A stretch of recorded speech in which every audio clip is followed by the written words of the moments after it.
Tired of forms that feel like they're asking everything but the kitchen sink? Today, we're ditching the data dump and diving into building smart, conditional forms inside Asana that adapt to your users.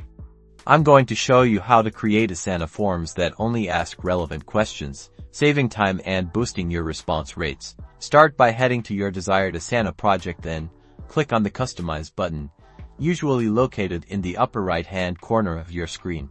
From the Customize menu, select Rules here. We're going to set up the magic click add rule to create a new automation.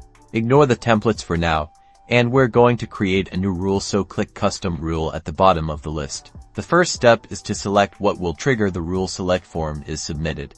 Next, we need to set the then action. Select Update Task. Now, for the conditional part, identify the question in your form that will trigger the conditional logic. This could be a multiple choice, drop-down, or single select question.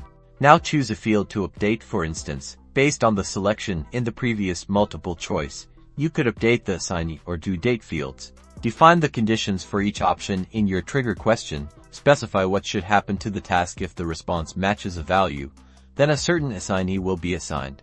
Once you have all of your settings in place, click Create Rule to activate your conditional logic. Finally, test your form. Open your form link and submit a response to confirm the conditional logic is working as expected. Depending on what you choose, different fields will update. And that's it. You've just unlocked the power of conditional forms in Asana. Now go create forms that are smarter, faster, and deliver better data.